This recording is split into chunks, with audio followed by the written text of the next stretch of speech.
The U.S. keeping a very close eye on North Korea's General Joseph Dunford, a top military official, saying today that the United States is militarily ready if provoked. Here now is Thomas McInerney, retired lieutenant general and Fox News military analyst. Let me start with the idea that China has said they're going to put more pressure on North Korea in terms of sanctions and following along with what has been prescribed all along. How much faith do you have in that? Well, I think it's good, Melissa, but it's not good enough. The fact is they created North Korea. They helped create and build its nuclear capability. So we've got to be very careful that they think that that's all they can do. If we're serious, we'd start putting economic sanctions on China as well. Yeah.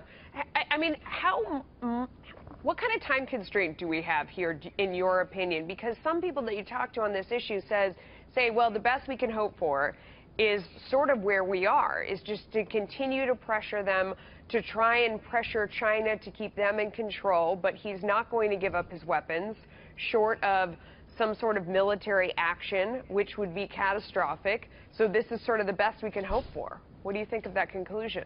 Well, I don't like that conclusion. That's basically what Susan Rice said last week in a New York Times article.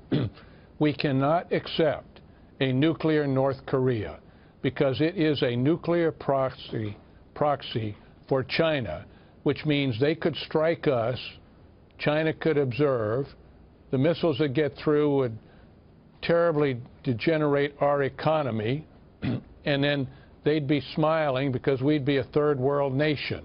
That is no longer acceptable. It's the same thing with Iran and Russia.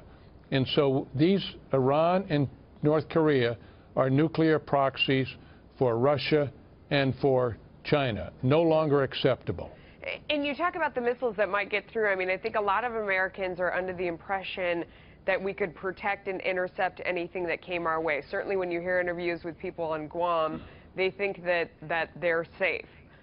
What's your assessment of how ready we are for both intervention and, defense?